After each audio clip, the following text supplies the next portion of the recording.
My name is, good evening. My name is Annette Mills, and I am speaking tonight from Corvallis, Oregon, which is the traditional homeland of the Kalapuya people.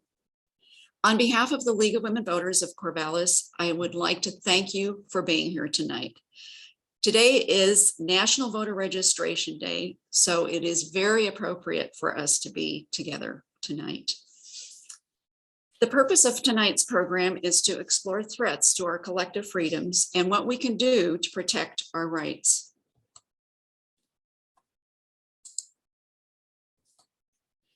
Our agenda for tonight is this. We'll start with a brief overview of the League of Women Voters and what we stand for. Then we'll hear briefly from our four speakers, Jessica Maravilla of the ACLU of Oregon, Rebecca Nelson, representing Planned Parenthood Advocates of Oregon, Marge Easley from the League of Women Voters of Oregon, and Carly Wardell of Sunrise Corvallis. After each of our panelists has had a chance to speak, it will be your turn to ask questions of individual panelists and to the panel as a whole. Questions will be selected by Heath Kirstead, who serves on our local league board as publicity chair. And we'll close the program with a call to action. If you haven't already done so, please mute yourself and choose Speaker in the View tab at the top of your screen. This meeting is being recorded and will be posted on the League's YouTube channel. If you'd like to ask a question, please type it into the Q&A at the bottom of your screen. Please do not use the chat to pose your questions. Use the Q&A. And now for our program. What does the League do? Well, the League of Women Voters of the United States was founded in 1920, the year that women won the right to vote. The League is a nonpartisan, grassroots political organization that encourages informed and active participation in government. We never endorse or oppose political parties or candidates, but we are directly involved in educating people about the important issues that keep our communities and our country strong. For more than 100 years, the League of Women Voters has informed and studied and advocated on dozens of issues. We empower voters and defend democracy through education and advocacy. At the local, state, and national levels, we have standing positions on a wide range of topics. Our positions are arrived at only after comprehensive study, discussion, and agreement by our membership. Many of our standing positions are directly related to our shared rights, and we use those positions in all of our positions to influence public policy. I'd like to mention some of our National League positions that are directly related to protecting our rights. We have positions on voting rights, individual liberties, including opposing major threats to our basic constitutional rights, reproductive rights, equal rights, including support for ratification of the Equal Rights Amendment and efforts to bring laws into compliance with the goals of the ERA, equal access to education, employment, and housing, rights related to immigration, freedom from threats of violence through violence prevention and gun safety laws, and the right to a livable future by mitigating climate change. As I stated earlier, the purpose of tonight's program is to explore threats to our collective freedoms and what we can do to protect our rights. Depending on where you live in the United States, rights that we've taken for granted for a very long time are increasingly under attack, such as the ability to vote and have your vote counted, to exercise reproductive choice, to have access to books and discussions of systemic racism and gender oppression, to be free from fear of an active shooter event, and especially for children and younger adults, to look forward to a livable future. These are just some of the issues that we may be touching on tonight. So with that background in mind, let's hear from our panelists. Our first speaker, let me turn off my screen share here. Our first speaker is Jessica Maravilla, who is the Policy Director of the American Civil Liberties Union of Oregon. Jessica leads the ACLU of Oregon's policy and legislative strategies, program, and projects.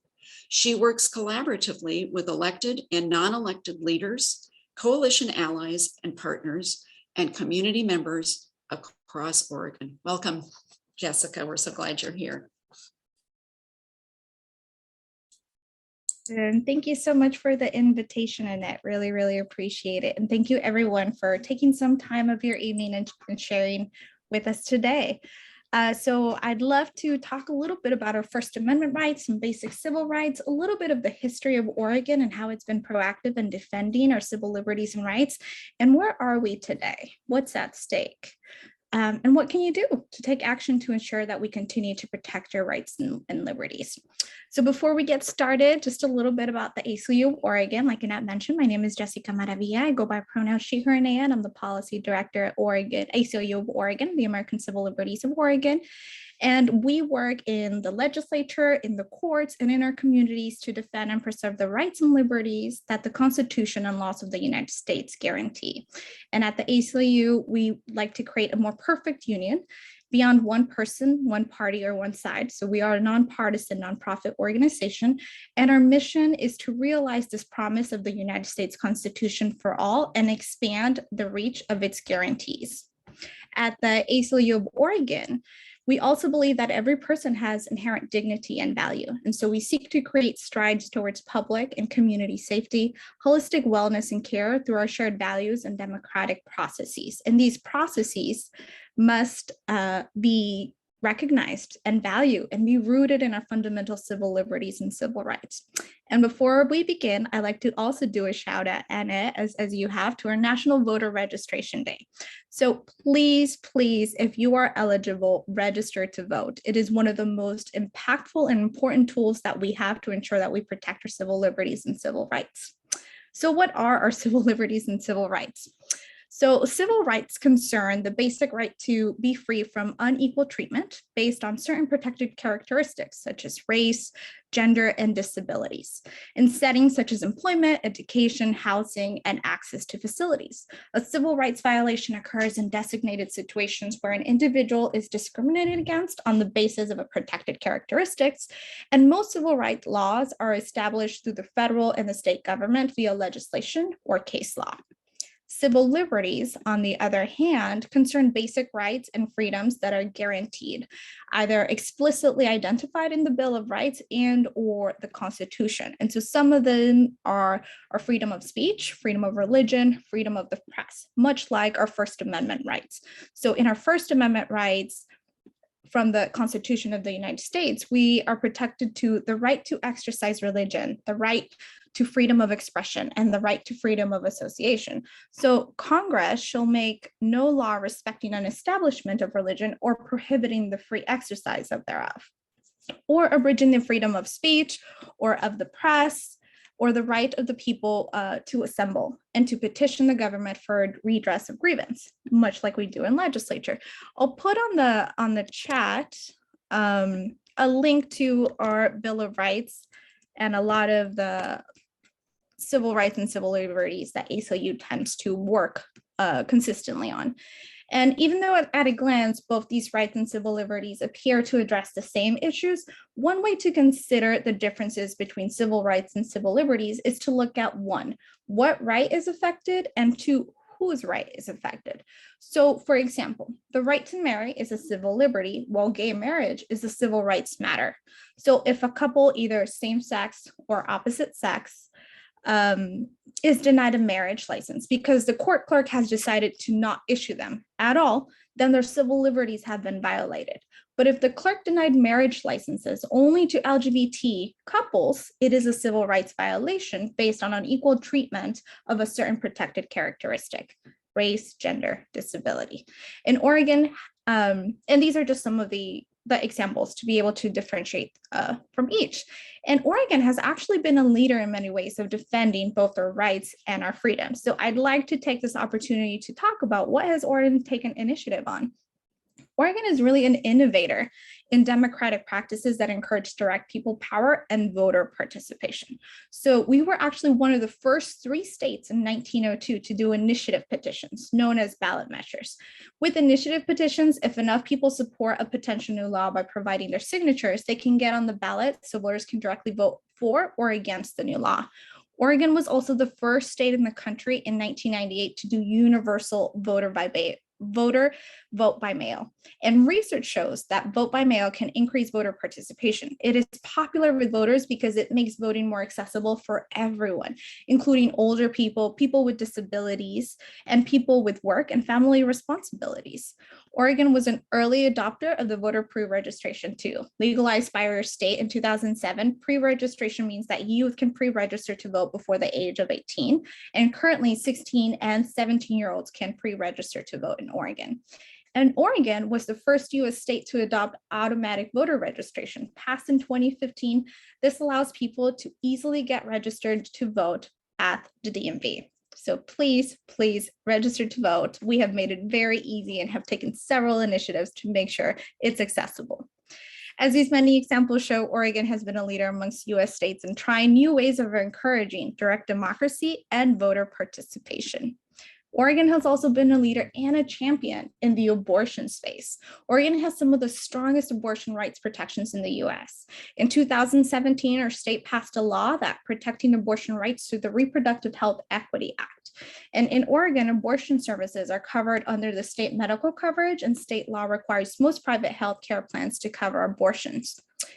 We will also be hearing from one of our community partners on this, so I'll be very brief. And even though Oregon has the least restrictive laws, not everyone has the same level of access to abortion and reproductive health care, including people of color, low-income people, disabled people, and people in rural areas. So to support more equitable access in early 2022, even before the Supreme Court overturned Roe versus Wade, Oregon state legislators set aside $15 million to provide support, including travel expenses and lodging for people seeking abortions in Oregon. In a similar space, I'd like to share with you briefly about how Oregonians have worked to protect the rights of the LGBTQ+ community. Starting in 1971, Oregon decriminalized same-sex sexual relations. And in 1998, the state of Oregon provided benefits to state employees in same-sex relationships. And in 2008, made domestic partnerships available to same-sex Oregonians. Starting with the Oregon Equity Act passed in 2007, and multiple laws passed since then, Oregon has continued to pass legal protections against bullying, harassment, discrimination, and hate crimes that protect the LGBTQ+ community. Our state has also passed many laws and had several court decisions supporting the rights of transgender people. In our state, transgender individuals can apply to change their legal gender solely by request, and DMV and birth certificate documents have a third choice of gender to designate neutral or non-binary gender identity. Some state legal protections against bullying, harassment, discrimination, and hate crimes also protect transgender people. So if we have taken so much initiative, why are we hearing so much of this fear that our civil liberties and civil rights are at risk and under attack? Well, unfortunately, in June of this year, the US Supreme Court issued a series of decisions with extremely harmful impacts on our civil liberties and civil rights and democracy. Almost all of these decisions were made by 6 justices: Chief Justice John Roberts, Chief Justice John Roberts, and Justices Clarence Thomas, Samuel Alito, Neil Brett Kavanaugh, and Amy Coney Barrett. I refer to these judges, and many of us refer to these judges as the anti-democracy justices. People across our country are deeply worried and scared by the multiple decisions that the Supreme Court issued that take away fundamental rights of people and communities to autonomy and safety. So the decision that the public is most knowledgeable about is Dobbs versus Jackson Women's Health Organization. In this case, the court's 6 anti-democracy justices took away the right of women, girls, and all people who can become pregnant to control their bodies and their life. And never before had the Supreme Court taken away a fundamental constitutional right from so many people across our country, ignoring almost 50 years of its own decisions that affirmed people's right to bodily autonomy and abortion. Another decision that attacked the right to bodily safety was the New York State Rifle and Pistol Association versus Broman. In this case, the Supreme Court attacked the ability of states to pass reasonable gun safety regulations to address the horrific levels of gun violence and mass shootings experienced in America. In these cases, the 6 anti-democracy justices struck down a New York State gun safety law that was more than a century old, and in doing so, they sidestepped the plain words of the Second Amendment, which starts with the phrase, "a well-regulated militia."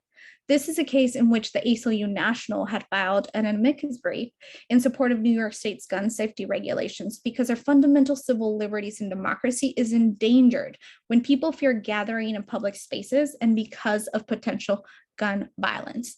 So these are just some of the examples of the many decisions that have come out. So what can we do? Well, we invite you to join us. We are supporting several ballot measures, including state and local measures that support more democracy and more civil liberties and civil rights. And these measures include making healthcare a constitutional right in the Oregon Constitution, removing slavery as a punishment for crime from the Oregon Constitution, keeping Oregon state elected officials accountable for missing too many legislative sessions, and supporting more inclusive and effective democratic practices at the city of Portland and in Multnomah County. So I encourage you to go to our website. There's also a QR code on that folks can take with their phone. They can take a picture of it, and it should be taking you to our voters guide. I'll also put that link in our chat. And the second thing that you can do is tune in. ACLU of Oregon will have our legislative session preview webinar in January. I'm sure the League of Women Voters will also be having some lobby days. And specifically tomorrow, I invite you all, if you'd like to register for the ACLU of Oregon annual meeting, to do so at the link that I can also put at the chat, where we will cover a lot more examples of the Supreme Court's decision and how they affect our civil liberties and civil rights. So thank you so much for the space, and I look forward to answering some questions. Thank you so much, Jessica. You really have provided a good context overview for our program. Thanks so much. Our next speaker is Rebecca Nelson, who serves as the Southern Regional Field Organizer for Planned Parenthood Advocates of Oregon. Her passion for advocacy work began in high school as a young queer person organizing around LGBTQ+ rights. Rebecca received her bachelor's degree from Mills College in public policy. She has worked as a staffer in the Oregon legislature, as well as for Congressman Peter DeFazio. Rebecca began volunteering with Planned Parenthood Advocates of Oregon as a legislative intern in 2013, and she was a member of the PPAO Lane County Leadership and Advocacy Team from 2013 to 2020. Outside of work, Rebecca loves to hike and backpack, and she recently thru-hiked 1,600 miles of the Pacific Crest Trail through California, Oregon, and Washington. Welcome, Rebecca. So glad you're here. Thank you so much, Annette, and thank you all for inviting me to join the panel this evening. Okay, I'm going to go ahead and share my screen. Okay, and sorry, just a moment. Okay, so I hope y'all can see that. Yes, looks good. All right, perfect. So again, thank you so much to the League of Women Voters of Corvallis for inviting me to participate this evening. My name is Rebecca Nelson. I use she, her pronouns. And as Annette said, I'm the Southern Regional Field Organizer with Planned Parenthood Advocates of Oregon and with Planned Parenthood PAC of Oregon, and I'm based in Eugene. I joined the team, PPAO team at the end of March, and as you can imagine, it's been a whirlwind 6 months. So many of you know Planned Parenthood maybe as a patient, a supporter, or through our advocacy and political work. So I just want to give you kind of an overview of what our organization does, who we serve, how we're planning to meet this pivotal moment in the reproductive rights movement. And then I also want to get into a bit about the abortion access landscape, as well as the intersectionality of LGBTQ+ rights and the reproductive freedom movement. Okay.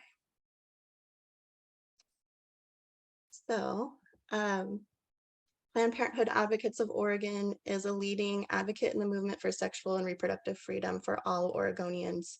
We engage in educational campaigns, grassroots organizing, legislative advocacy, and other activities to champion people's reproductive rights and make healthcare accessible and affordable. So at PPAO, we know that Roe was always the floor of what abortion access could be and not the ceiling. We've worked hard to improve access to reproductive and sexual health care to all Oregonians, improve health equity outcomes across the board through coalition work, and through our PAC have fought to make sure we have reproductive health care champions in all three branches of state government. And since we're the political and advocacy voice that represents our two healthcare affiliates, which are Planned Parenthood Columbia-Willamette and Planned Parenthood of Southwestern Oregon, we'll just talk briefly about the work that they do providing reproductive health care to Oregonians. Rebecca, if you could speak just a little more loudly. Oh, yes. Thank I you. can hear that. Thank you. Thank you. Okay. So Planned Parenthood Federation of America on the blue side takes care of everything sexual and reproductive health care and education. So they oversee all of the Planned Parenthood clinics across the country. And then Planned Parenthood Action Fund on the right in the pink. So that's where we fall under as Planned Parenthood Advocates of Oregon. And that's our advocacy arm. So we're the ones taking the lead on rallies, marches, lobbying, all the actions that you see out in the community where people are holding our pink signs. And this map shows, again, as I mentioned, our two healthcare affiliates. So Planned Parenthood Columbia-Willamette operates the health clinics in the darker blue area, and Planned Parenthood of Southwestern Oregon operates the health centers in the lighter blue area. And we have 11 Planned Parenthood health centers across the state that provide critical preventative care and family planning services to more than 60,000 patients annually. And then you have possibly heard that Planned Parenthood Columbia-Willamette is in the process of opening a clinic in Ontario, Oregon.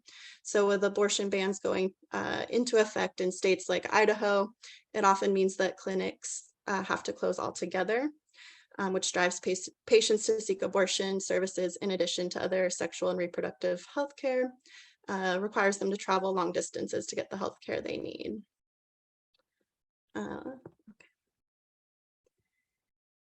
So next, this is just a list of the services our health centers provide. And nearly half of Planned Parenthood patients rely on Medicaid and other state funded programs for care. Planned Parenthood health centers are already seeing increased numbers of patients coming through their doors, and staff are dedicated to providing the same quality of care to all patients seeking prenatal care, STI testing, cancer screenings, in addition to abortion services. And they're also prepping for the influx of patients by increasing staff, hiring abortion navigators to help patients find appointments and coordinate travel to get the care they need. So we have education services. So as the nation's largest provider of sex education, Planned Parenthood knows that young people need age-appropriate, medically accurate information and answers to their questions about sex and relationships without being shamed or judged. So Planned Parenthood is proud to provide sex education and health services to help young people plan their futures and prevent both unintended pregnancies and STIs. Okay, I know Jessica touched on this, but I will just get into the abortion access landscape. So as you all are aware, on June 24th, the US Supreme Court issued their 5-4 decision on Dobbs versus Jackson Women's Health Organization, which overturned Roe.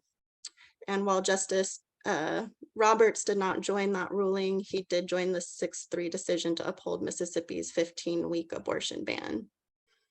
So people mobilized across the country to protest the revocation of nearly 50 years of precedent. And the first time, again, as Jessica mentioned, a constitutional right has ever been revoked by the Supreme Court.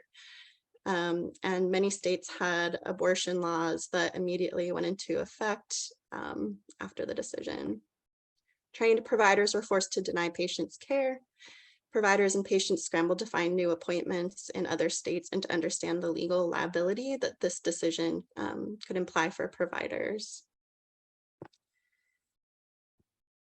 So this is the current state of abortion access across the country. We currently have 17 states that have implemented abortion bans, and on Friday, West Virginia's governor signed a bill banning nearly all abortions, which took effect immediately. We've also seen at the federal level, congressional Republicans introduced a nationwide abortion ban. So last week, Senator Lindsey Graham and Representative Chris Smith introduced a federal abortion ban, which would ban abortion at 15 weeks nationwide.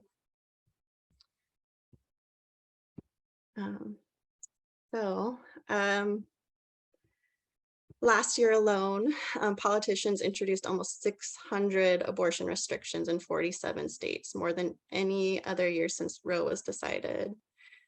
And we know, as I just mentioned, that overturning Roe was not the ultimate goal. Anti-abortion politicians have already introduced a federal ban on abortion. So we're not immune to that in Oregon.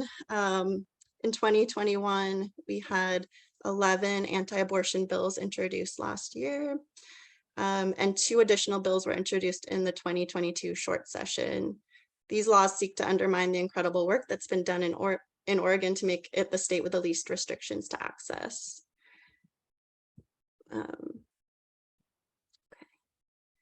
So reproductive health policy in Oregon. In Oregon, we have statutory protection for abortion. We are one of 17 states that provides Medicaid coverage for abortion. We allow advanced practice clinicians to provide abortion. We mandate private health insurance plans to cover all sexual and reproductive health care, including abortion. And we cover it at 0 out-of-pocket cost. And as Jessica already went into, so I will move forward, but we have passed a lot of legislation, including the Reproductive Health Equity Act. And then last session, we passed the Equal Access to Care Act, which established the Healthcare Market Oversight Program. And there is no choice where there is no access.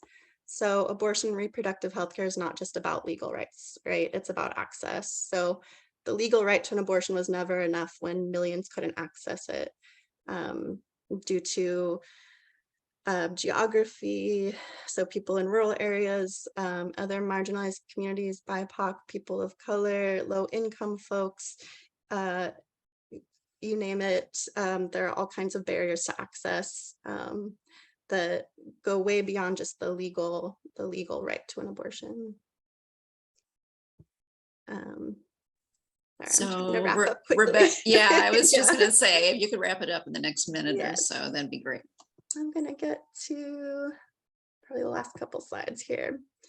So I wanted to touch on quickly here, just the overlapping, the intersectionality between the reproductive freedom movement and LGBTQ+ rights.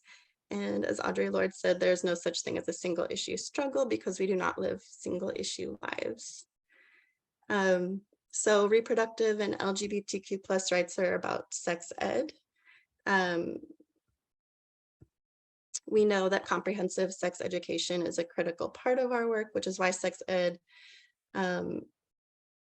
it saves lives. Access to sex education improves health outcomes, and studies have shown that it helps to prevent sexual violence, gender-based discrimination, and improve socio-emotional well-being by teaching skills for building safe and positive relationships. And sex ed for LGBTQ+ students, and even the provision of historically accurate education is under assault at the school board level. From Albany to Newburgh, we have seen local anti-sex ed, anti-LGBTQ groups and school board members attack policies and curricula meant to support and protect LGBTQ+ and BIPOC students. Sorry, I'm trying to wrap up here. And I want to make the connection again between the reproductive rights and freedom movement and LGBTQ plus issues, especially transgender individuals. So the same politicians attacking reproductive rights are also pushing anti-democracy bills and anti-LGBTQ plus bills that are rooted in white supremacy and entrenching sexual and reproductive oppression. 2021 was a record-breaking year for anti-trans legislation, and it was the deadliest year on record for trans people, with at least 45 transgender homicides in the US, most of them Black or Latinx, according to the Human Rights Campaign. And the anti-trans bills are using the same playbook that has been developed for anti-abortion legislation over the course of decades. It's the goal of conservative organizations to get both anti-trans and anti-abortion bills to the Supreme Court, which they have now succeeded with the overturning of Roe. And now we are concerned that the rights of the LGBTQ plus community are at stake as well. So we're in a unique moment. We have a unique message. PPAO wins up and down the ballot. We go to work, engaging and motivating the public to join the fight for reproductive freedom. And the time to fight for reproductive health and rights is now. Abortion is healthcare. I want to wrap up really quickly by plugging our upcoming largest annual fundraiser. So we hope you'll consider supporting our work by attending our Courageous Voice Breakfast on October 6th. It's in Portland. It's also available to watch online. And our keynote speaker this year is Veronica Cruz Sanchez, a feminist and social worker who founded and leads Las Libres, the Free Ones, which is an abortion rights organization in the central Mexican state of Guanajuato. And you can find more information on our website, so at ppaoregon.org. And you can also get involved with our work this fall with the link there. That's the bit.ly/defendppao.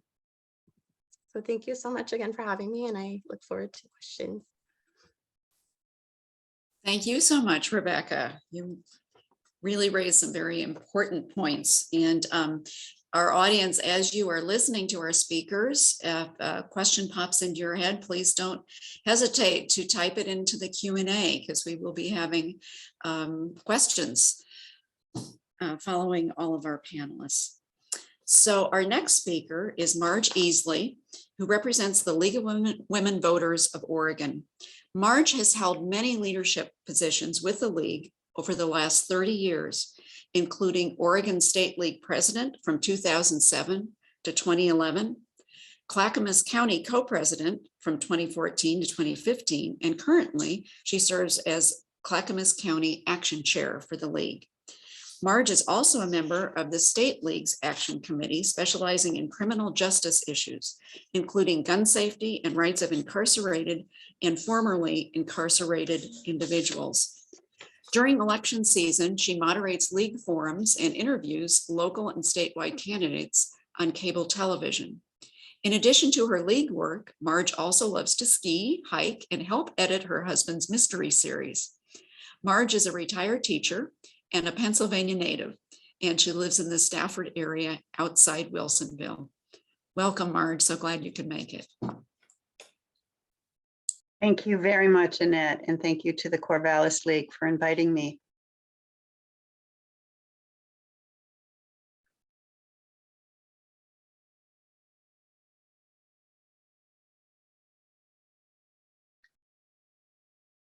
I wanted to just make sure I get my presentation up here.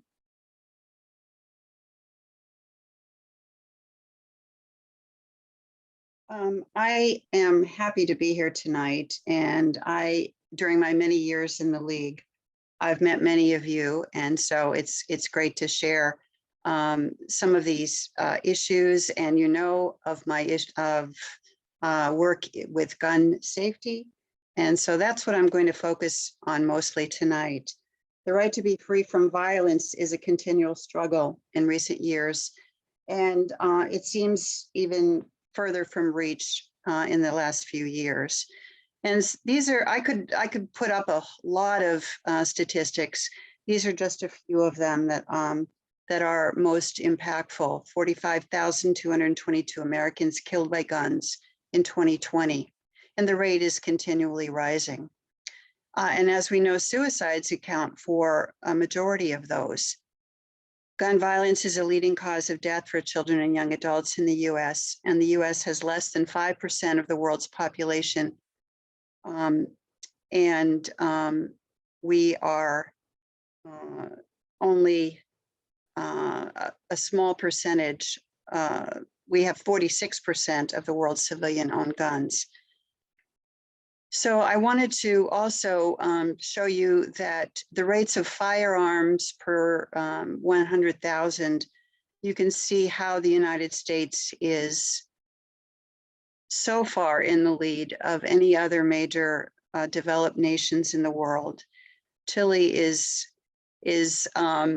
about less than half there of our rate, but all of the other countries of the developed nations in the world are far, far less.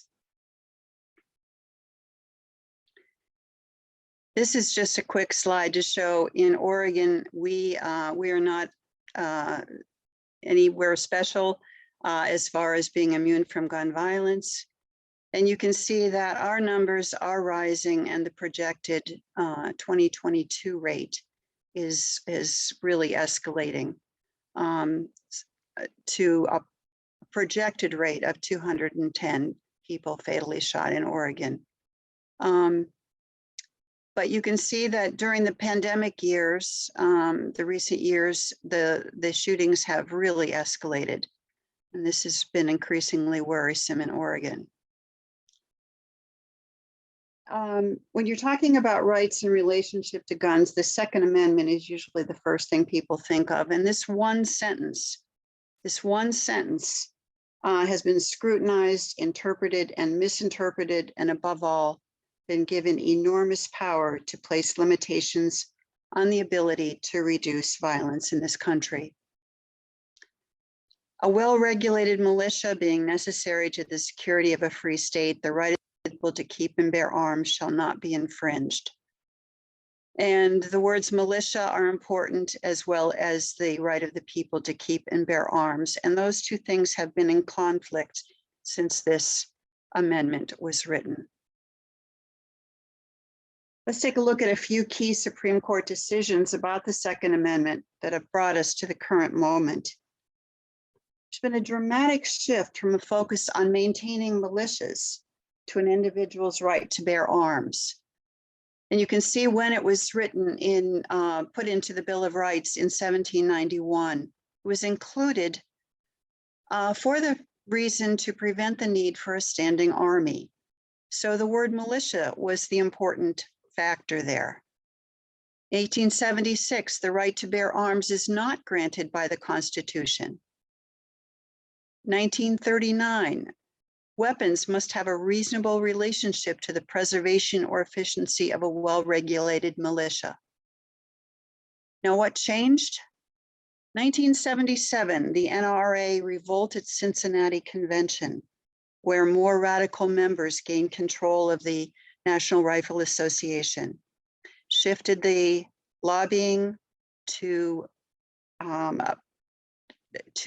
make the right to bear arms their key focus.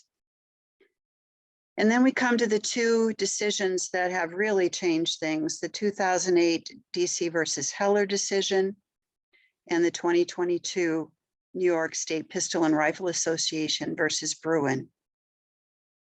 And we'll talk more about these in the next slide. The Heller decision overturned the DC ban on handgun possession. It was notable because it really was the first ruling to enshrine the idea that the individual rights in the home to keep weapons was part of the constitutional right. But in that ruling, Justice Scalia had this famous quote: "Like most rights, the right secured by the Second Amendment is not unlimited.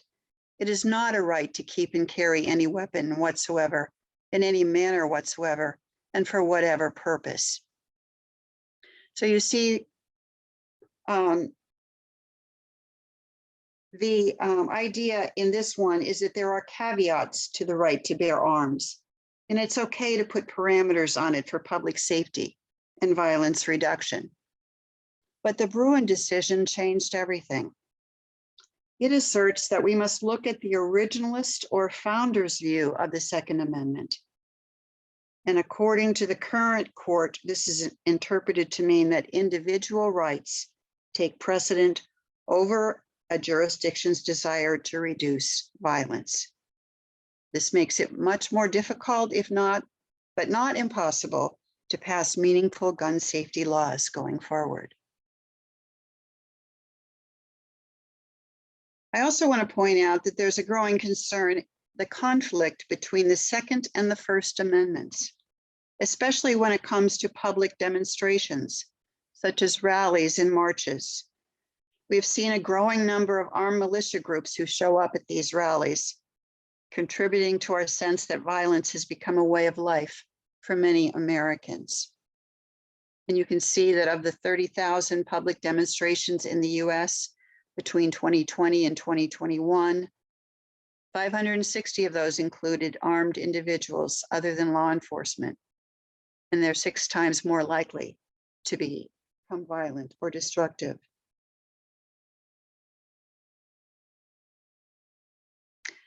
I want to point out also a very important point in that how the world views us views the United States and our gun culture. They view us with increasing alarm. There are 3 key multinational nation agreements on fundamental human rights that have come out of the United Nations in recent years. The first being the Declaration of Human Rights, the International Covenant on Civil and Political Rights, and the International Covenant on Economic, Social, and Cultural Rights on Civil and Political Rights. And in each of these, they have delineated the threat that gun violence poses to the following rights. So it really impacts all of these: the right to life, the right to security of person, the right to health and mental health, the right to education, the right to equal protection under the law and freedom from discrimination, the rights of children, and the rights of women. In closing this section, I wanted to talk about the idea how important this is for us to consider the idea of the freedom from violence as a human right.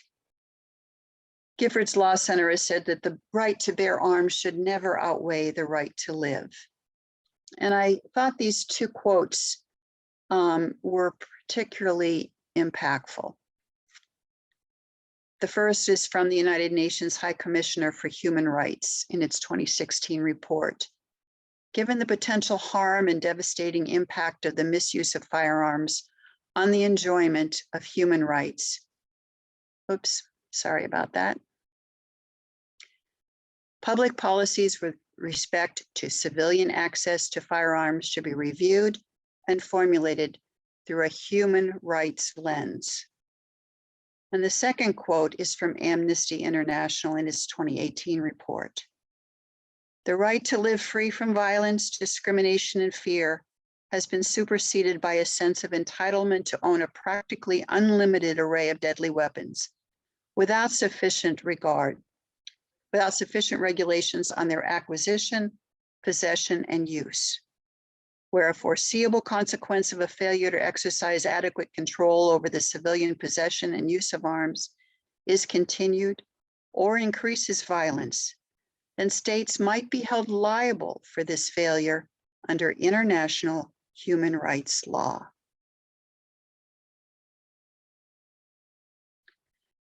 I wanted to move now to Measure 14, which is will be before Oregon voters this fall. And the League has come out in support, strong support of this measure. And I wanted to talk a little bit about it, and also I welcome your questions after I'm finished. This particular measure has two main parts. First is permit to purchase. And a permit, in some cases, it's called a license, although permit is the proper term in this case, is issued by a county sheriff or police chief. It's good for 5 years. And the applicant must complete an approved safety course that includes hands-on training. The applicant must pay a fee of $65. It's $50 to renew it after the 5-year period. And they must pass a state police background check, no exceptions. And this is an important piece because, as you know, we have in place right now the Charleston loophole, which allows people to acquire a firearm after 3 days if the background check has not yet been completed. So this would eliminate the Charleston loophole because there would be no exceptions to the background check. A permit may be denied if the applicant poses a danger to self or others. This gives some discretion to the county sheriff or police chief. This is thought to take care of some other loopholes that might occur if a person is showing extreme issues with mental health problems, with domestic violence, or any other issue where they might pose a danger. The state police will maintain a database of these permits. The second part of Measure 114 is the regulation of large capacity magazines. This will prohibit the manufacture, sale, transfer, and possession of magazines over 10 rounds. Previously owned magazines may be retained with limited use, and there would be exceptions for duty-only use by military and law enforcement. And if those people who currently own a magazine may retain them if they use them only in their homes or for target practice and for personal use within their home area. The violation is a Class A misdemeanor. Marge, if you could wrap it up in another minute or so. Sure. I only Thanks. have this last slide. So will Measure 114 reduce gun violence? Well, we believe it does, and mainly realizing that this measure was not just decided, oh, let's pick this issue. They carefully decided what would make the most impact, what would save the most lives. And the research says that a permit to purchase law and reducing magazine size would be the most impactful. And so 9 states and DC have permit to purchase laws and have lower rates of firearm related mortality and reduced suicide rates than other states. And one state, Missouri, they overturned their permit to purchase law and their rates of mortality shot way up.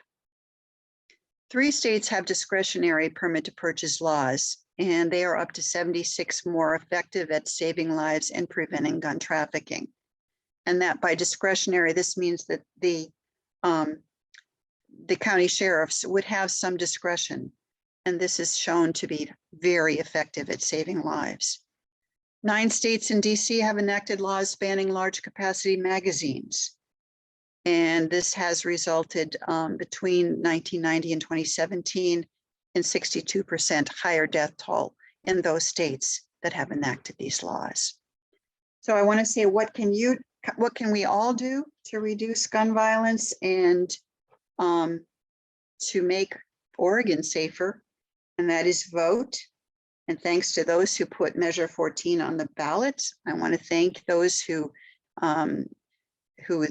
circulated petitions, and please encourage everyone you know to make your voice heard on Measure 14 in November. We need to have this strong law in place to lower our our death rate in Oregon through gun violence. And thank you so much. Thank you, Marge. We really appreciate all your work. I know you've been working for years on this. Our final speaker is Carly Wardell, who co-leads the Corvallis chapter of the Sunrise Movement, a political action organization that advocates for action on climate change. Carly is a recent environmental science graduate from Oregon State University. She's been organizing with Sunrise for the past 3 years, advocating around climate and housing justice issues. Carly is one of the primary authors of the Corvallis Green New Deal resolution, which was presented to the Corvallis City Council this past summer and is being voted on next month by our City Council. Carly and her team have also been working to help our community's unhoused neighbors by providing weekly dinners and basic needs, as well as campaigning against the ongoing sweeps. As I'm sure she'll explain, Carly believes that a livable future encompasses both of these rights, the right to a stable climate and the right to adequate housing. Welcome, Carly. Thank you. Thank you for that introduction. Thanks for having me here. I'm gonna start sharing my screen. All right. So yeah, hello, my name is Carly Wardell. I use she, her pronouns, and like Annette says, I'm here representing Sunrise Corvallis. I want to acknowledge that this presentation was co-prepared by others in Sunrise, including Jackson Rubin, who did research, and Nathan Villanueva, who's right here, who prepared all these beautiful slides. And yeah, Sunrise is a hub of the National Sunrise Movement, and we've chosen to focus locally rather than nationally because we believe this is where we have the most impact. And we primarily focus at the intersection of climate and housing justice and work on policy, advocacy, and mutual aid work. So with that little intro, I'm going to be talking about the right to a livable future. And that phrase, a livable future, is kind of interesting because it's something that a lot of climate activists throw around a lot, especially youth climate activists and people in the Sunrise Movement. But part of what I want to explore with this presentation is to kind of do a thought experiment about what it looks like to have a livable future in a context where many people don't even have a livable present. So I'm going to give 3 examples that sort of illustrate what I'm talking about there in terms of livability being not just an environmental or climate issue in the future, but also an intersectional socio-environmental issue in the present. So my first example is the humanitarian crisis taking place in Puerto Rico right now, Puerto Rico being an island that basically exists as a colony of the United States and previously existed as a colony of Spain.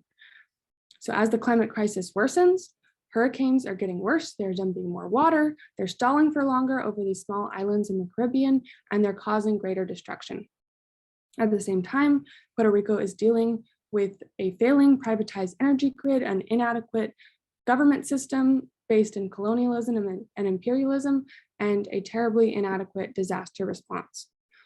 So for all of those who depend on electricity to survive and who are not able to access it right now, and for 11 months after Hurricane Maria, this is not livable, and it's not going to be livable in the future if it continues in this way. Similarly, there's a long-standing water crisis in the mainland US in Jackson, Mississippi, where people have been put on boil water notices and have been suffering from years of lead contamination. This is a pretty clear example of how the history of slavery and Jim Crow have morphed into racist disinvestment, resulting in this environmental injustice. And just like Puerto Rico, this is not livable now or in the future. And then on to my final example. You might not recognize this park because the image is pretty blurry, but it was taken here in Corvallis in our own Pioneer Park. And it is an example of the inhumane sweeps conducted on a regular basis against our own unhoused neighbors.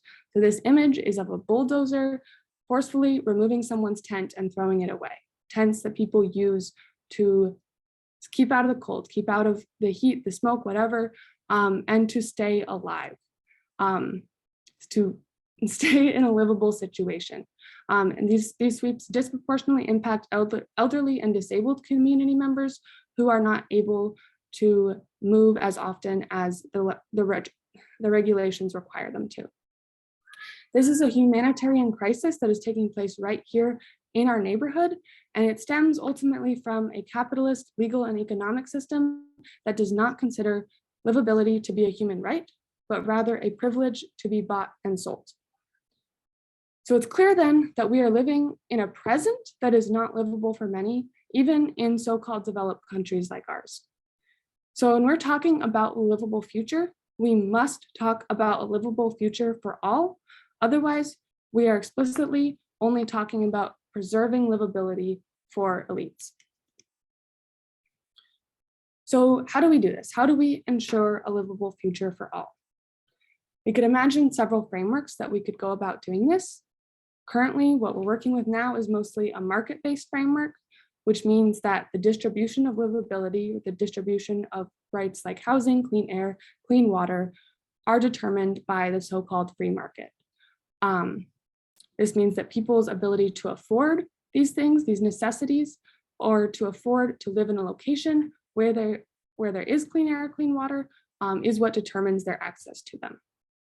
We could think about other models like a command economy framework where the government is fully responsible for determining the distribution of livability, or a community values framework where cultural values determine it, or we could think about a rights-based framework. And you can probably guess by this seminar that that's where I'm going to focus. So a rights-based framework sort of allows for a blend of these values, the market, and the government responsibility. It doesn't necessarily mean that the government is solely responsible for immediately providing livability to every single person free of charge, but that the government would progressively create the conditions where those rights could be realized. And I believe that a rights-based framework is the best way to go forward from where we are right now, because as long as we have hierarchy, which currently exists in the form of capitalism and states, as long as we have this hierarchy, we must have rights to protect ourselves from those who have more power. So we want to think about what it means to build a rights-based framework.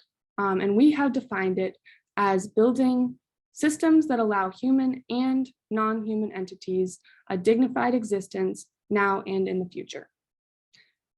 So there are several important parts of this definition: the systemic nature of it, the acknowledgement of non-human entities, and the concept of a dignified life or dignified existence. For humans, the United Nations actually already recognizes the human right to a livable future, not exactly in those words, but it translates. And of course, it is up to national and local governments to actually uphold the UN human right to a livable future. And some governments have done this in really real ways. For example, I recently had the opportunity to visit Cuba, and I saw firsthand how their system of government prioritizes human rights over profit. What I saw was that all humans are guaranteed quality education, quality healthcare, housing, food, and a clean environment. And it really shows. Compare this to the US, where people regularly become homeless because they cannot pay their medical bills. So for non-humans, we don't really have anything similar to the list of rights. Sorry, open window. I don't know if you can hear the car going by. We don't really have anything similar to the rights that the UN provides for humans, but there are actually examples around the world of governments assigning legal rights to non-human entities. For example, in Ecuador, New Zealand, and Pakistan, the governments all formally recognize the rights of nature and allow those rights to actually be upheld in court. Unfortunately, the United States has not granted any such rights to non-humans. There have been several court cases in this vein, but they have mostly resulted in non-human entities not being granted any rights. Of course, Juliana versus US is the most relevant court case regarding the human right to a livable future, and this was also rejected for lack of standing. So I used this question, do we have the right to a livable future, at the start of my slides, and I'll try to answer it now from my perspective. For humans, it seems that even though the UN recognizes internationally the human right to a livable future, it's not really being held and it's not recognized in most governments, including in our US government. And frankly, And for non-humans, it's not being upheld really either at all. So basically, we don't really have this right to a livable future. We can talk about how we want to move forward from there, knowing that we don't have a constitutional right, but we also need to recognize that the focus on livable future sort of obscures the fierce urgency of livability right now. Right now, across the global south, and right now in neighborhoods and communities being left behind in the global north, including those here in Corvallis being criminalized for their lack of housing. So in order to fix these massive systemic problems, we really do need system change. And every day, we in Sunrise Corvallis are building our skills and networks to fight for system change. But even within our current system, we work to build resilience in our community and to build everyday livability for ourselves and for our unhoused neighbors. We also advocate for long-term policy changes that will improve livability while mitigating our community's impact on the climate. This includes advocating to transition away from fossil fuels like natural gas and ending the inhumane sweeps of unhoused people in our community. We've also written a really cool resolution called the Corvallis Green New Deal. It was written and researched by Sunrise Corvallis with substantial input from other community members and organizations. In other words, we really intended this to be written by and for Corvallis.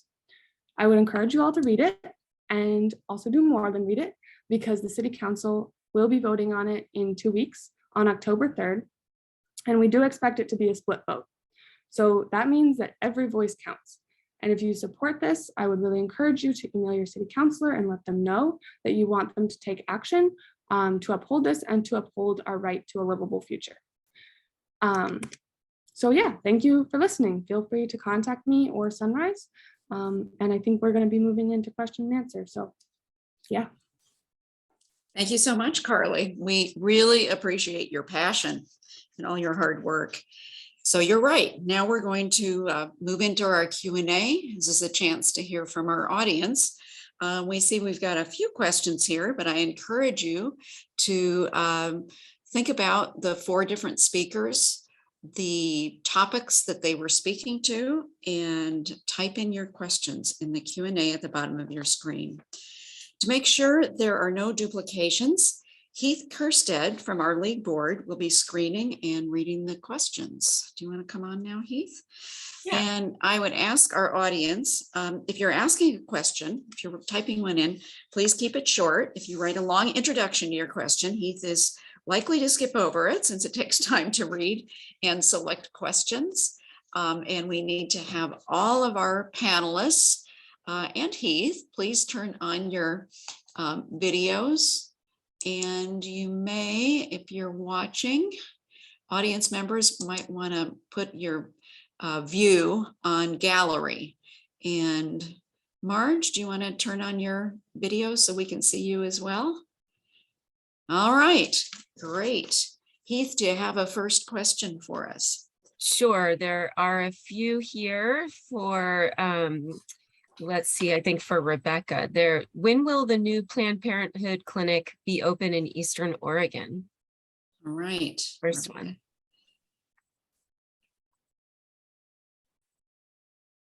So I don't currently have an exact opening date. I know that we've heard from Planned Parenthood Columbia Willamette, who's spearheading that project. There are a lot of factors that they need to consider with permitting and staffing and finding a contractor for retrofitting a space, and they're doing community outreach, understanding that it's there's some pushback in the community about the health center opening there. So I think there are a lot of steps that need to happen first before it opens, and I haven't heard a specific date yet, unfortunately. And you had another question for Jessica or for Rebecca? Yeah, there are a few more. Other than the governor, what candidate races in Oregon are most in danger of undermining our freedom of reproductive choice rights? So I know I can't speak to specific candidates tonight. Thank you. That's correct. But beyond the governor's race, our concern is on a few key Senate races. we want to hold on to our majority of reproductive health champions in the state legislature. So we have our PAC work cut out for us this fall, and we're excited to get going. We're going to be doing several phone banks a week and canvases every Saturday with our volunteer leaders and our fellows, our electoral fellows. Mhm. Right, right. This question is also for you. It's in what setting is sex education taking place for children and young adults in Oregon? Yeah, it's a good question. So sex ed is mandated in Oregon. And while we have one of the most progressive and comprehensive sex ed laws in the country, unfortunately, there's no funding attached to the law and no mechanism for enforcement. So there's a lot that really needs to be done to make sure that it's being implemented. In 2019, the Oregon Health Authority released the results of a survey of school districts regarding their sex education policies and curricula, and only 35 school districts reported having the required plan of instruction, and 162 districts either did not reply or did not have a plan of instruction. So there are major gaps in the actual implementation of our sex ed, but that's in public schools K through 12 where it's mandated. Yeah. If I could ask a really broad question, I think for Jessica, what recourse do states have? Because, you know, as we heard, Oregon is doing a lot better than a lot of the states in terms of protecting our basic rights. What recourse do states have if there are federal laws? Because, you know, as we know, there have been some suggestions of federal laws, whether it's banning abortion or passing gun legislation that is even more, endangering our freedoms even more. What do states have any recourse, or do we have to follow those, you know, federal laws or Supreme Court? I mean, you know, I think a lot of us are really feeling like, where do we go with this? And this might be a good question for Marge as well, you know, in terms of the gun rights issue. What do you think, Jessica? Yeah, I can get it started in March. Feel free to jump in. But for any of in all of these really Supreme Court decisions of what we're hearing at a federal level, there's flexibility in the states looking at their constitution. So a lot of what we're looking at with reproductive justice and gender affirming care is how can we strengthen our rights at a state level through our constitution, which could also mean doing some initiative petitions and ballot measures through legislation. So some of them is just, we already have those protections and it's really more about access, like what Rebecca was talking about, education. One of the things that we're thinking about in trying to push for next legislative session is the funding for schools to actually to be able to have the resource to provide the sex education in public schools. And the same thing I think would go for gun violence and gun prevention. It's like, what as a state can we do, whether it be a change in constitution, like the ballot measure that we have before us in this November election, or even at a legislative level. A lot of the, I think, parts that we take for a loss, or that kind of we lose out is the implementation aspect of a lot of the policies that we do. So it's very important, and I like to say that implementation is just as important as passing the law or the change in the amendment, because it's one thing to pass it and it's the other one to actually put it into practice. And many times that takes a whole other campaign and resources that maybe were not thought of, and the details are in there. So there's a lot that we can do as a state. There's a lot of protections we already have and just need to better do implementation of it.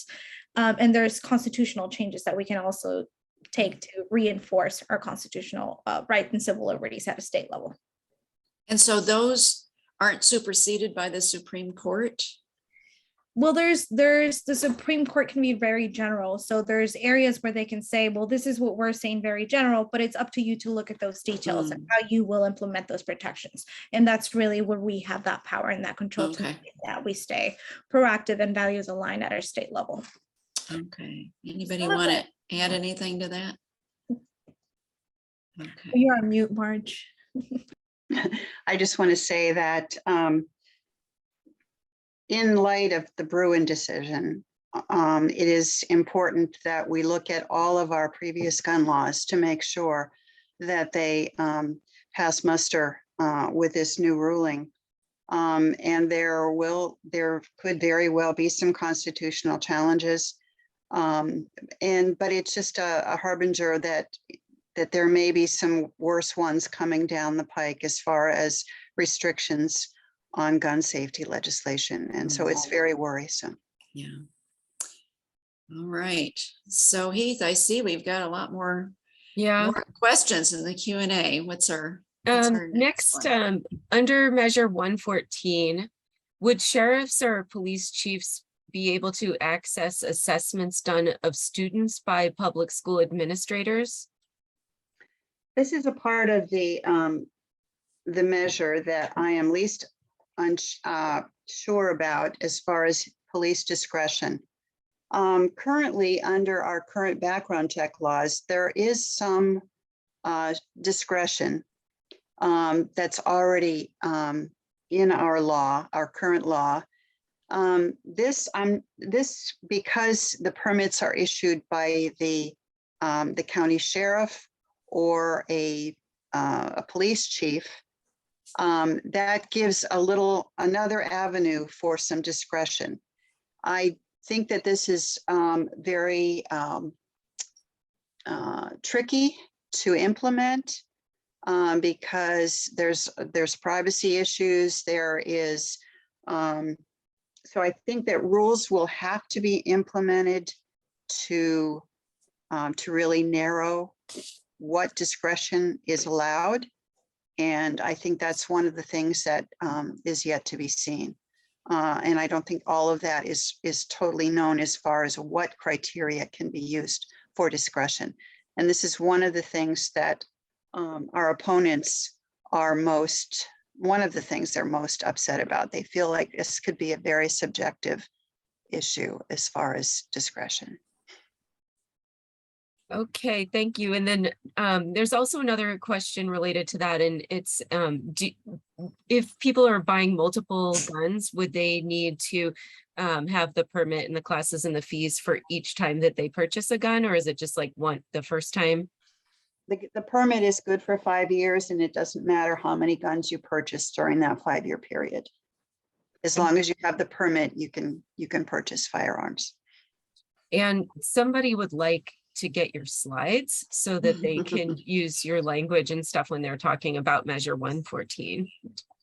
I don't know. Sure, I think Annette has my slides and I do. she can be, I'm very happy to share them. Okay. Awesome. All right. We have a question for Carly. If you could repeat the name or description of the livability measure that's to be voted on by the Corvallis City Council in October.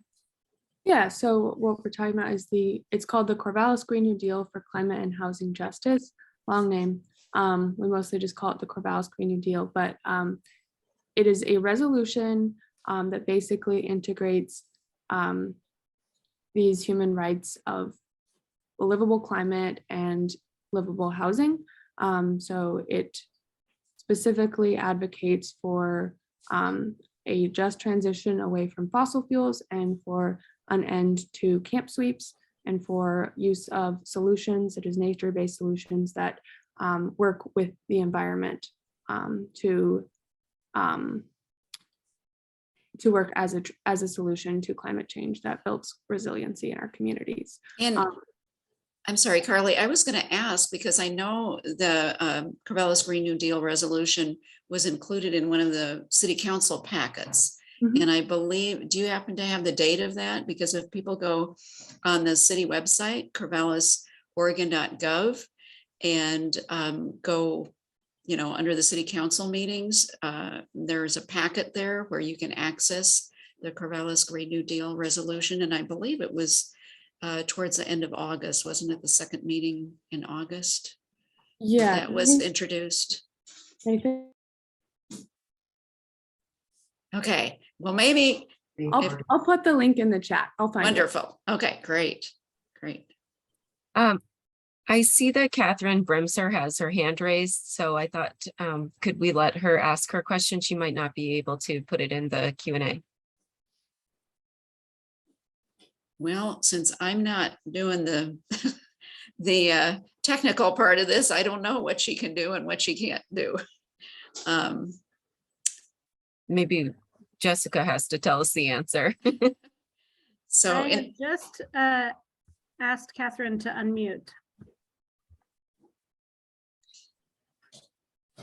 But it doesn't, No, it's not. yeah. Okay, so in the meantime, we could ask a different question. okay, It sounds like there's some questions about making donations to help women who need financial help with abortion/travel or wellness. Do you have any information about how to make donations? Absolutely. So we have abortion funds that not only raise funds to directly pay for abortion care, they help pay for travel, lodging, childcare, any logistical needs of people who need to access abortion in Oregon. And so I can put links in the chat if folks are interested, but there's the Northwest Abortion Access Fund, or NWEF, and then there's Cascade Abortion Support Collective, or CASC, and I'm happy to drop those in the chat. so related to that, since on the map that showed the different states and where they are with their bans on abortion, since it showed that in Idaho, there's a total ban on abortions, what do you anticipate is going to be the impact on our state? And I don't know if, you know, Rebecca and Jessica, I don't know if you both have an answer for that one. It's a bit hard to predict, but we definitely are already seeing an increase in the number of patients accessing care from out of state, and not just from Idaho, from all over the country, from Texas. People are traveling to Oregon to access care. And especially, even I think it was back in June, the Planned Parenthood Health Center in Boise closed, which was a main point of access for not only folks in Idaho and in Boise, but for Eastern Oregonians to access care, which again is part of why the Ontario Health Center is going to be really crucial in that area. So, but yeah, I just anticipate we're going to continue to see a huge increase, and I don't have all the details since I'm on the advocacy side of things, and I know it's our healthcare affiliates that are really making a huge effort to hire and bring more staff on to address the need.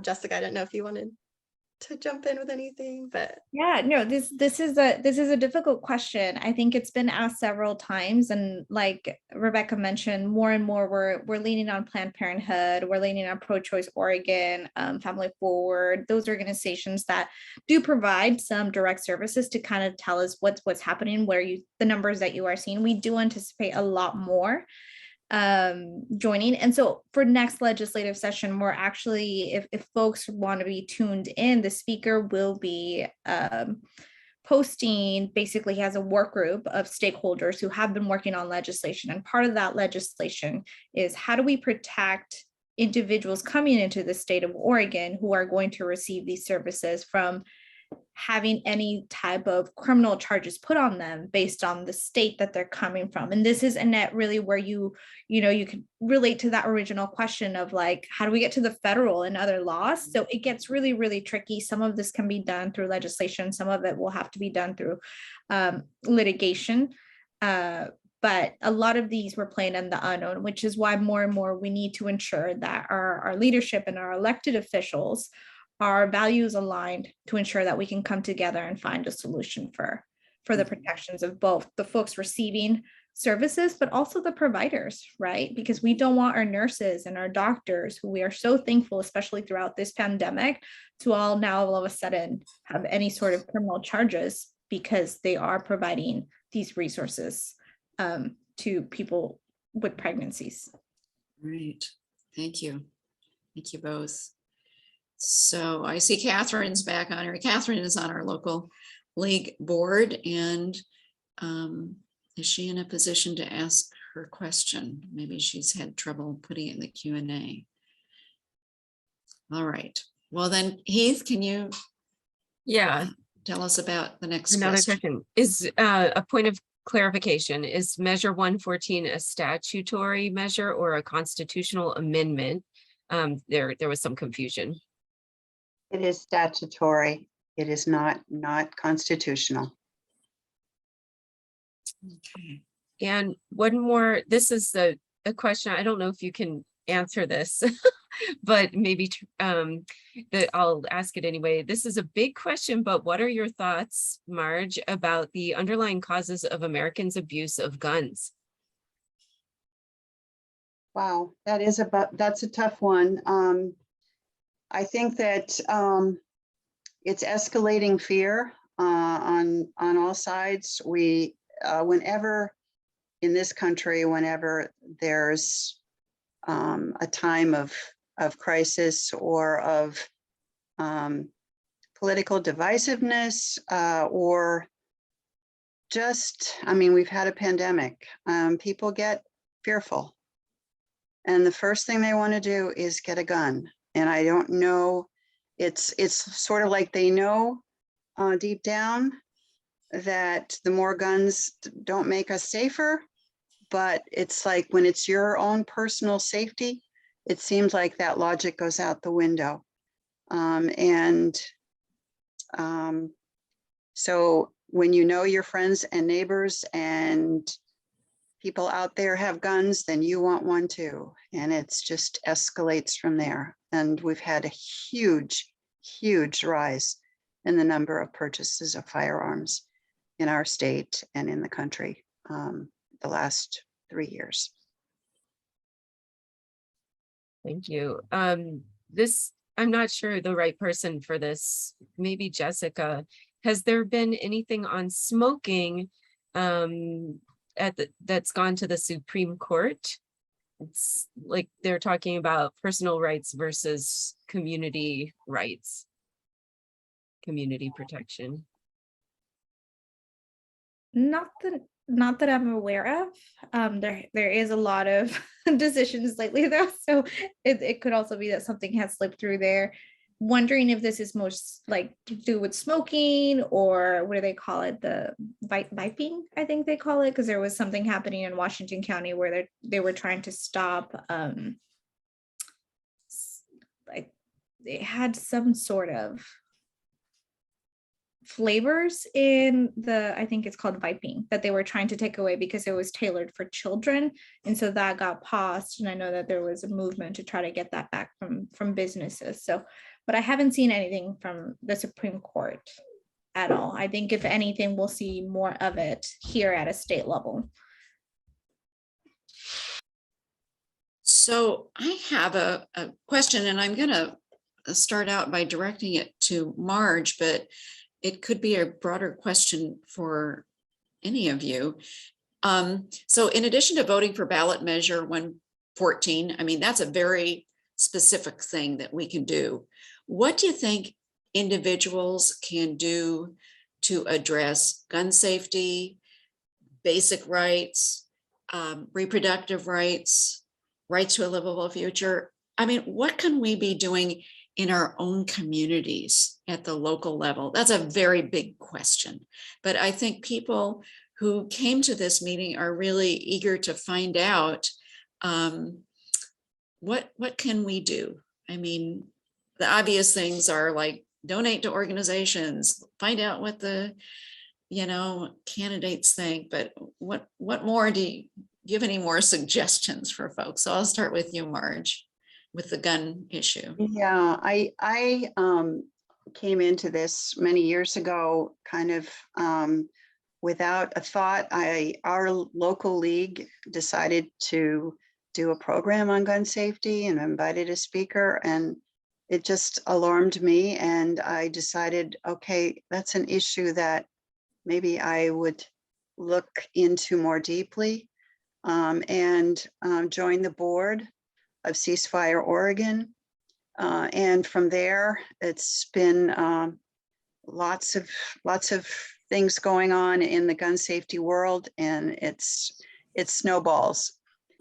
So I'd say getting involved at the grassroots level, joining the board of an organization, and working on this ballot measure was really a major, amazing effort. Being associated with LEVO, the Lift Every Voice Oregon, was really inspiring to see what a local grassroots group could do without any money, without any support. And then it just went from there. And today, if you look on their website and see the list of partners and endorsements on this ballot measure, it's phenomenal. So I just think, you know, just starting small, getting involved with one small aspect, and don't worry, it will grow from there. Okay, thanks. Anybody else on our panel care to jump in and comment? Yeah, Rebecca.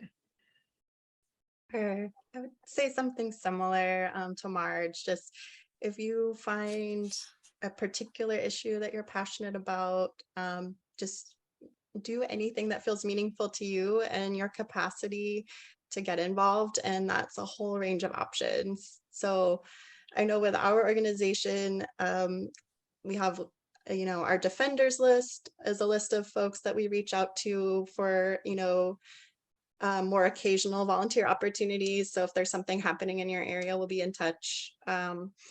All the way up to, we have our volunteer like leadership team. So we move people up that ladder of engagement, and we have leadership and advocacy teams in many counties across the state.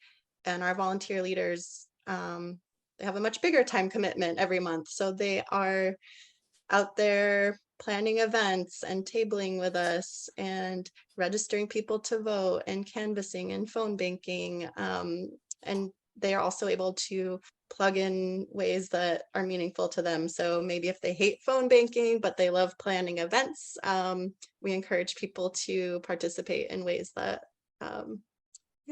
feel exciting and meaningful to them. So yeah, I would just say get involved in however you're able. And I have one more thing we've just started, and we haven't fully rolled it out, but we're excited about down the road doing a deep canvassing program. So even now, you all can do kind of deep canvassing on your own. So having more in-depth conversations with the people in your life and in your community about what has shaped their views on abortion, and asking open-ended questions and connecting over shared values, and seeing if there's any way you can, you know, get into those difficult conversations. I think that's going to be really important as well. I'm really glad you mentioned that, because I was just listening the other day on NPR to somebody who has spent her whole adult life studying how do you influence people and how do you connect with people. And so much of it has to do with those open-ended conversations and listening and trying to understand why people arrive at the positions that they do. Yeah. So anybody else have a suggestion? Yeah, Carly. Mm-hmm. Yeah, so with regards to how do you get involved to work on a livable future, it's kind of hard because kind of what I talked about in my presentation is that we don't really have that constitutional right. And so what does it look like fighting for something that we don't necessarily have any legal protections for? So the courts haven't proved to be super helpful in that way. And I do believe that working at a local level to build resiliency within your community is a really, really, really important step. And it's often overlooked in our society because we have this sort of individualistic mindset of just like, you know, building your own needs, like meeting your own needs, and that's all that's important. But as we're looking into an increasingly unstable future, and a less and less livable future with the climate and with everything else that's going on, it's really, really important to build our community resiliency, to build our network, to build our skills and our ability to support one another when things are not going well. And that's a very vague and ambiguous thing to go about starting doing. But like all these other people have been saying, joining organizations, starting to talk to people, starting to build your own skills and share your skills with other people, starting to figure out how to meet your basic needs in the instance that they're not met by institutions any longer. That's really, really important. And how to help other people meet their basic needs and working in ways to help other people meet their basic needs now. And it's not hard, like literally make soup for people and give it to them. They'll eat it, you know? All right. So I see that it is now 8:30. And so I think we'll bring a close to our program. I want to extend a huge thank you to each of our panelists. We really appreciate your taking time from your busy schedules to share your expertise with us. And thank you, Heath, for monitoring the questions. We hope tonight's program has motivated everyone to take action. And so we'd like to conclude the program by putting out a call to action. We would like to challenge you, our audience, to ask yourself 3 questions. What collective rights and freedoms do I value the most? What do I feel most passionate about? What could we do together to protect these rights and freedoms? And then thirdly, and most importantly, what am I able and willing to do to address the threats to these rights and freedoms? So what do I feel passionate about? The last question that was asked kind of feeds into this. What are you passionate about? And as Marge said, take one small step. That's all it takes. It's just one first step there. And finally, we'd like to extend an invitation. If you'd like to stay informed about the topics that we discussed tonight and other issues of concern, we hope that you, our audience, and our panelists, if you're not already, become a league member. Next month, our local league will be sponsoring 3 voter forums, so you can hear directly from our candidates for mayor, city council, and our state legislature. And it is very important to know where the candidates stand, so you can vote for those who reflect your views. That is just critical. Our local league also has several active committees on climate change, on community planning, housing, justice, and voter education. And any one of those committees would love to have you join. So please go to our league website if you would like to join the league, to become a more informed voter and to be more actively engaged in issues that really matter. So again, thank you all for attending tonight's program, and we hope you have a great rest of your evening. Thank you again. Good night.